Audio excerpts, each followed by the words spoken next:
All right. This is the Mount Shasta search and rescue incident. This took place while I was living in Wairika. We were snowboarding a lot. I had money. We could do a lot of things. And one of the local characters we would hang out with, his name was Frank Tadero. And at this time, Frank was under 18. I was over 18.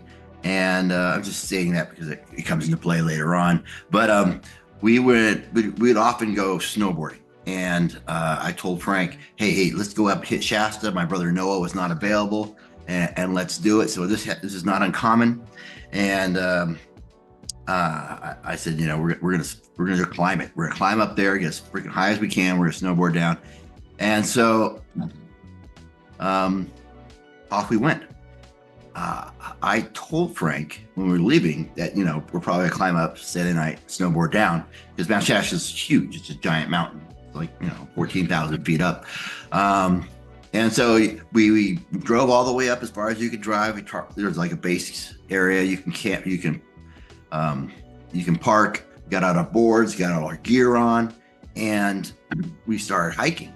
And at the trailhead, before anyone goes up Mount Shasta, you check in, put your planned route, put it in the ranger box there, and we headed on up. And as we're getting up there, it's getting cold. You can see there's like a storm coming in. We're like, oh, we're gonna wait it out. And we get up, and there's a frozen lake that you camp out on when you get up at that altitude. And you bury your tent in rocks, and you get all situated, weathering the storm. The next morning, we're like, the sun's kind of coming up, and I'm in the tent with Frank, and we can faintly hear like a voice, like way out there. And I could swear I heard the name Dice, just like faint. And then I can hear like helicopter. And then I hear kind of like, it's like a megaphone voice. And I wasn't sure I heard it, but I sound like they were making an announcement. It was just kind of trippy. It sounds kind of surreal because we were way up there in the mountain. And we heard something as the helicopter got closer. I'm peeking out the tent, and I could see it kind of coming up over us. And it says, "You in the red tent." And so I unzip it. I'm looking out the tent. This huge helicopter's looking over there over us, and they started giving us commands. If you do not need help, step away from the tent. And so I put my shoes on, and I get out, and I step away from the tent. And then it says, if you've seen anybody that needs help, walk back towards the tent. So I stand there, it's obvious they're looking for someone who needs help. And, and he gave us a few other commands like that, and it's a way of communicating with the helicopter. It's having us move around, answering yes or no questions.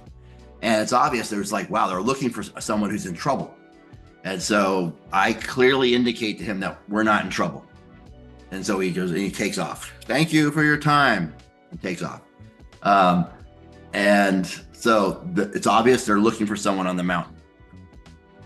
Way up on the hill, you can kind of look way down the valley, and I can see way down there there's snowmobiles. It looks like they're going like a grid, and I'm like, whoa, they're really looking for people. And Frank and I are up there. We start packing up our gear, and we start snowboarding down Mount Shasta. And when you're up at that height and you're snowboarding downhill for hours, and you get tired and you rest for a little bit, and it's a lot of fun. And we came across someone else hiking up, and they waved us down. We went over to talk to them, and they said they're looking for 2 lost snowboarders. I'm like, really? We haven't seen anybody. I said, yes. They've been out all night. I'm like, well, we've been out, we haven't seen anybody. And they're saying, yep, they're probably in bad shape. There was a bad storm last night. And I'm like, all right, we'll keep an eye out for them, but we haven't seen anybody in trouble. We haven't seen anybody else in the mountain. And we keep going. And still completely clueless. We pass another person searching. And they're like, nope, we haven't seen anybody. And, we have like tons of gear on our back because we've been up there all night camping out. We make it all the way down the mountain and we get back to our tent, to our Jeep. And I throw my gear into the Jeep. And as soon as my gear hits the Jeep, the helicopter comes and lands in the parking lot. And people start running up to us on the radio. We can hear them saying, we found him, we found him. Frank Tadero, my buddy, had failed to mention to his mom that we would be gone overnight. Late that last night, she freaks out. She calls, so search and rescue, saying her son is somewhere on the mountain, unheard of, can't contact him, and he was supposed to be home and he's not. So they launched a search and rescue that morning looking for us, thinking that we were two snowboarders who had gone up ill-prepared, lost in a storm, and so they came up looking for us. That day, they at school on the radio, they have announced, on the local town radio that we were lost. Frank Tadero and Tony Dice are lost at Mount Shasta. The people at school, Frank had ditched school that day to come on snowboarding. That at his high school, they were all concerned about him. And so, I got him off the mountain, took him home, and I dropped him off in school on the way home. People came running up because they'd heard. My voicemail was full, people calling. It was like a big deal that we were lost in the mountain. We had all our gear. Now, the epilogue to the story was they tried to bill me $5,000 to pay for the search and rescue operation. I was blown away. I mean, we were never in trouble. I had not done anything. And there's one thing that I did do. I had, on the beginning of this hike, the beginning of this climb, I had gone up to the trailhead. I had filled out my route. I had filled out the date and time I left and the anticipated time of my return the next day. And I had put that in the trailhead. And search and rescue, in all their wisdom, did not check the trailhead box. They did not pull that out when they launched search and rescue. Someone along the line failed to check that. And because of that, I didn't have to pay the $5,000. That little bit of pre-planning ahead, that's the story I told them. The real story was the minute I heard I was going to get charged $5,000, I immediately drove up to that trailhead, checked it, found my little planned trail route, and altered it to say that I'd come back the next day. And then I called them and said, did you guys check the trailhead?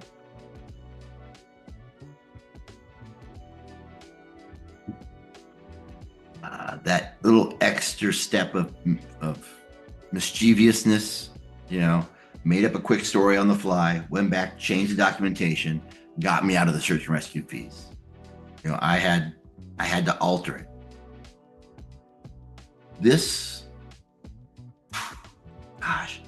In this period of my life, there were so many things like that would happen to me.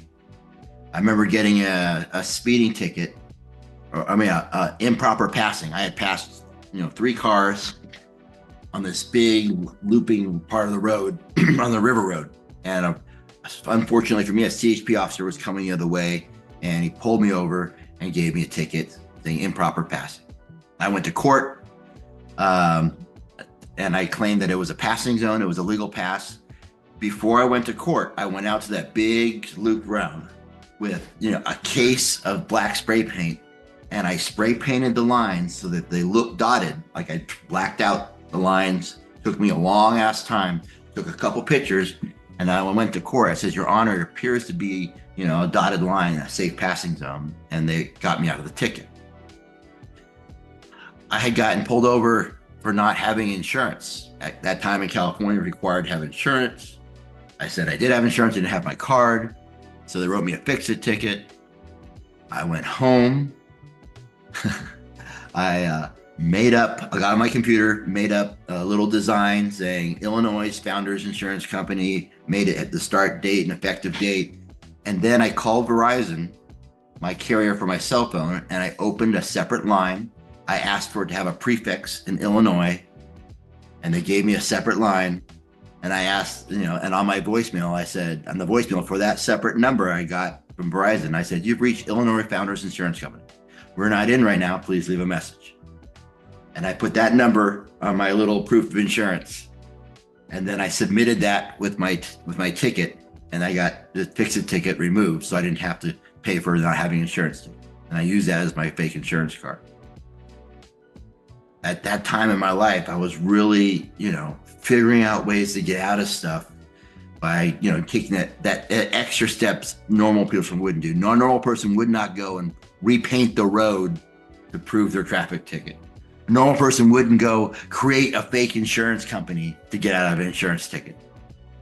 A normal person would not, to try to get out of the search and rescue, go back to the trailhead and fix my planned route and then call it in saying, "You need to check my route box to get out of that ticket."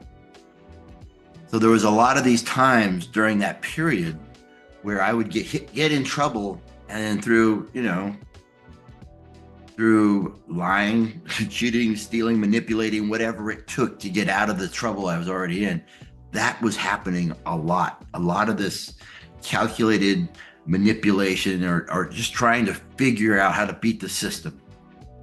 So much of that was going on in that time, or realizing you could get away with stuff like that.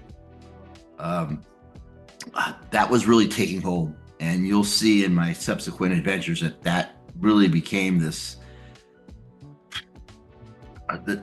pattern of getting out of trouble. If you've made it this far, it means you're hungry for more.